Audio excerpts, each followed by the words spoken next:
Three's always been a kind of guy who doesn't trust easily, and I think that was an underlying theme for the entire first season. This notion of these individuals having to learn to trust each other in a situation where they otherwise might not have, and then for people for whom that might be very difficult. Three's definitely one of those guys. So I think he finds himself at the end of the first. At the end of the first season, sort of declaring who he trusts and who he doesn't, and we all break into factions. And obviously my theory is wrong. Not that Three ever gets anything wrong, but anyway, we start off in the beginning of season 2 that Three has to learn to trust again, and I think that arc will play out. I mean, I know that arc will play out throughout season 2. There's 2 reactions. There's the reaction of the actor, which was, I think there's probably actually a video somewhere. I reacted at first was kind of like sorrow, but a little joy that it wasn't me, to be honest, but because you never know what that means for season 2. I love the show, I love the character, and all of a sudden if I had been the traitor, that would have taken us in a different direction. It would have taken my character, selfishly in a different direction. But I kind of felt like Raj and I had, as characters, developed a really cool sort of brother-brother thing in season 1, and kind of this weird grudging respect for each other as the 2 sort of guys on the ship. So when I found out it was him, there was actually, it's the weirdest thing as an actor, where I actually felt sad that I was going to lose a friend. Like, it's a real feeling that you have inside you, where I was like, damn, there go all those great scenes, because now our relationship's going to change. I know that my character's not going to trust him. I didn't know whether he would be there or not, or how much in the second season, and I really enjoyed playing the scenes that I played with in the first season with Roger. So that was actually my first reaction, was sort of this notion of sorrow, loss. Well, Three doesn't find out at the end of the first season, so you'll have to stay tuned for what Three's reaction is. You might extrapolate from certain things that you know in the first season. You probably wouldn't be all that wrong, but that's season 2 stuff. Everything in Three's life involved guns. Does it involve guns? Wow, how do I answer that one without it being a spoiler? I'm just going to take the fifth one. As you know, he's got a backstory that's what it is with Sarah, and there is an element of good within him. But no, in season 1, he's just a survival of the fittest kind of guy. Whatever I need to do to survive, I will do. And it's a very simple moral code that it's almost amoral. It's just, if I survive at the end of the day, then I have won. So again, you can probably formulate your own stories about what kind of person would develop that moral code. And I think in season 2, you're going to start seeing hints about why he may be the way he is. And I think what's sort of joyful about Three in a way is that he's got this very simple worldview, that it's not about going out and being bad and being torturous, although there's a certain joy that comes with, I think he understands that this is rather counter-societal. He's not an idiot. But there's a joy with just saying, no, I know. Whenever I'm posed a question that's difficult to answer, my filter is just, what do I gain out of it? And there's a simplicity to that, and I think almost a joy that comes through in the character. I hope it does, anyway. Considering the last scene you guys saw was us being dragged off. Let's just say that it is an ensemble show. So we end season 1 in factions, and we begin season 2 in factions, and it goes from there. Again, you can probably extrapolate from what you know in season 1 what those factions might look like, based on who was pointing guns at whom at the end of season 1, but also, we learned a lot about the backstories of individuals, and, for instance, we know that Five was not a super criminal. That was not her thing. She was a petty little thief. We know that 2 is some sort of other kind of thing, but yeah, as Portia Lynn, she was a super criminal, and we know that I was, and we know that 4 was. And we also know other backstories about other characters. So again, all that stuff plays out fairly consistently through the second. Interrupt. Alex had a minute off set, so he's just joining us. Yeah, bro. If you have any 4 specific or Alex specific questions, go for it. Shoot them out for him, because I'm going to be here a little longer than he will. Yeah. I think we all, even as people, just have these instinctual feelings where you just feel like you need to follow this path. You don't know why, but you just trust that gut feeling. I think he's a very, not instinctual, but he's intuitive. And I think he feels something that really begs for him to take that path and figure out why, or figure out what's there, you know, for him. What's in Zyron? What's going on in his planet? You know, figure out what the hell that balance is and where that storyline is going. Because it's interesting, especially if you're an emperor, you're not going to leave that alone. You know what I mean? You're not going to, there's money there, there's gold, who knows what's there. You have an entire planet that you could possibly rule. So you're gonna entertain that or thought. You can hang out on a ship with me. Or you have a jerk figure out, you know, I don't want to be. No. But yeah, I think that's what it is. It's his intuition, and he just wants to follow that feeling, and you know, and figure out the whole thing with his father.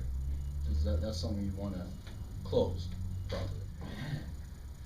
Well, season 2 has just been crazy so far.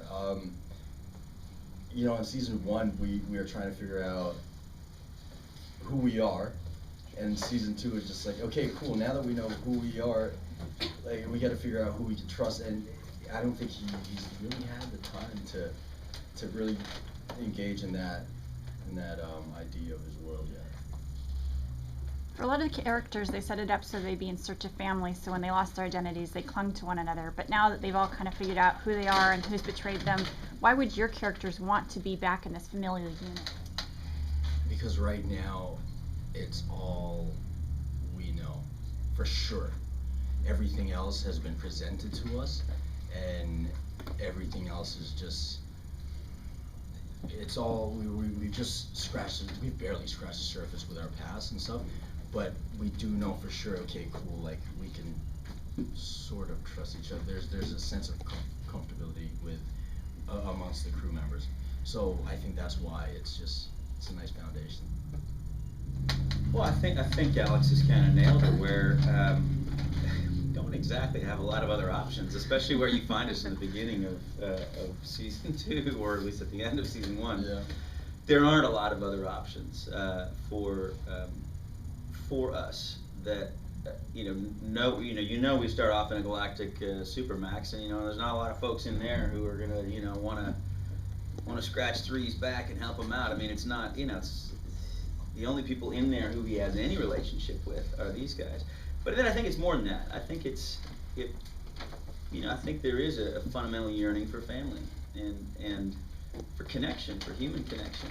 And even with a guy who's a bit of a loner like 4 or like 3 in his own regard, I think our characters yearn for that. I mean, I know our characters yearn for that. I think you see elements of that in the first season. You see those sort of tender moments that every character has with other characters, where we're reaching out as people, not as hardened criminals or mercenaries. And I think that's one of the beautiful things about the show, where it allows you to explore the other side of people, the side that they keep a little bit hidden sometimes. I mean, obviously 5 wears that on her sleeve, but the rest of us keep it fairly hidden.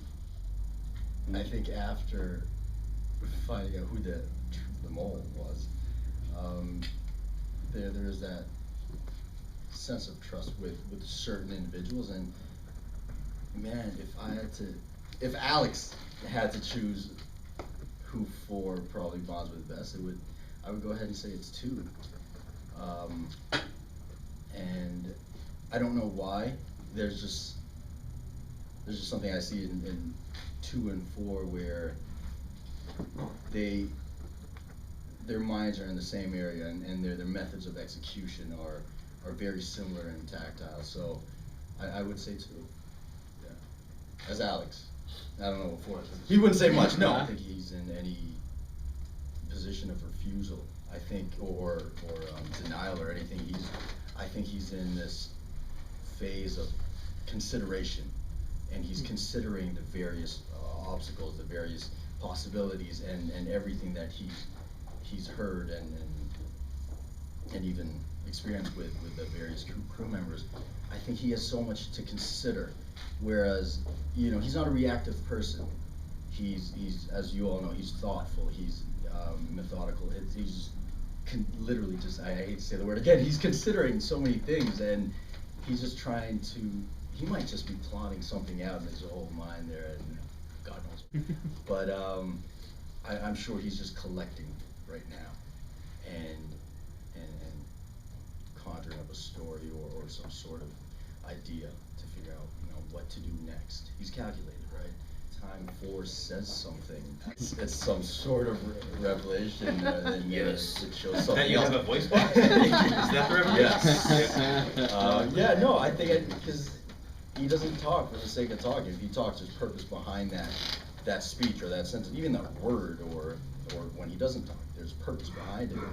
And so, I'm sure he has his moments, and he'll have his moments where it helps reveal something about someone, as he always has. I love the sword. I absolutely love the sword. That was easy. That was an easy That was one. an easy sword. Yeah, I mean, the most fun is, in a way, is Bubba, because Bubba's become a character, right? I mean, as an actor, all these weapons are just like, we just do this, and then the rest of it's all in the computer that, we don't even hear anything. They don't, on the whole, they don't click, even. Sometimes they do, depending on which weapon it is. So Bubba, as an inert object that I hold in my hands and pretend is a weapon, is the most fun because it has this character. It's a character, and it's not just that it shoots, but it also doesn't shoot. It bounces people off walls, and kind of like the batteries run out, and it's this whole other kind of thing that's a lot of fun to interact with. Whereas the rest of them are just this. People die. This people die. Mm-hmm. But Bubba's just not that simple. Kind of like Three himself. You can't carry it for more than. Oh, it's brilliant. More It's than super heavy. You can't hold it up like this, and then No. it's a really fun weapon. And then you have to figure out how to manipulate it. Yeah. You're running with it on your back, and then you flip it off, and it's a big lug of a difficult kind of thing to work with. Yeah. Mm-hmm. Yeah. So definitely my favorite. The scripts are like, they're mind blowing. It's a much darker season, but the most favorite part, obviously, the fight choreo. For me, it'll always be the fight choreo for me. I'm just addicted to the choreography that we have. It's really cool. Yeah, I mean, I think for me, actors, Three is one thing, right? So three frequently plays the loudmouth know-it-all, but he has that other side to him, and anytime I get to dip into that, and which we have so far, that's always rewarding as an actor. I can't tell you whether or not it's my favorite moment, but definitely to play, it has been my favorite moment. Discovering that stuff about Three's past, about why he is the way he is, and then getting to play through those moments was a real treat for me. And I haven't seen how they came out, so I can't tell you whether my favorite moment. It's interesting, just because you discover who you are, and that there are compassionate elements to your character. Often, there are triggers for compassion and triggers for defensiveness. And I think that, Three is in a position largely where his triggers for compassion don't get triggered very often. It's just because of the life that we're currently living on the ship. So, do you see more of it or less? I don't know. I haven't seen all the scripts, but I would say that you see about enough of it. If he turned into this sort of, soft, sniveling little, kind, compassionate, all the time kind of guy, I think that might not serve the show so well. I found out that they might be having the opportunity to possibly get their memories back and reinstalled. Who told you that? I think that was your producer. Ah. So, God, I'm not fired for saying that. Would you maybe want to speculate a little bit about whether your characters would actually want the benefit of having their memories returned? They both seem very mercenary in the sense of who they are, even having their memories wiped. So maybe they would think that was a benefit to find out where they hid their gold pieces, or who their real enemies were, or anything like that. It's great. Or how many women Three slept with. I mean, you can't notch the bedpost. There's no bedpost to notch. You're supposed to hate. You're supposed to feel ambivalent towards them. You're supposed to, it was all the setup for the Sarah episode, right? So you see Sarah come, and all of a sudden everyone goes, oh. Okay, now I have to like him or something? Seriously. And then the cool thing about it is that, Joe and Paul didn't all of a sudden turn it around. It's not like all of a sudden he was this likable character. No, he was the same asshole he was. then he continues to be the same jerk. But you never know exactly when he's going to surprise you and not be a jerk. And you know, I think it's fairly consistent thematically when he comes in and dips in and out of you know, compassion and being something less than guarded. No, I loved it, man. I think it's great. I love playing the asshole roles. And I think there's nothing more fun than inspiring ire. And of course, you don't know where your character's going. We had a certain number of scripts. I don't think we had up to 7. We did add up to 6 right from the very beginning, and then 7, which is the Sarah episode last year. For sure, that surprised me. I think, you know, I've yet to see the surprise moment. No, there's another one in season 2 for sure. Yeah, at the end of a similar kind of episode, a backstory episode where, yeah, there's a surprise moment. As a reader reading the script, going, oh, he just did that, and you know, it was fun. What I can say is this: that, you know, family is stronger than almost anything, and you know, you can forgive family for a whole hell of a lot of really bad things, and especially if you screwed up. You know, I think that there's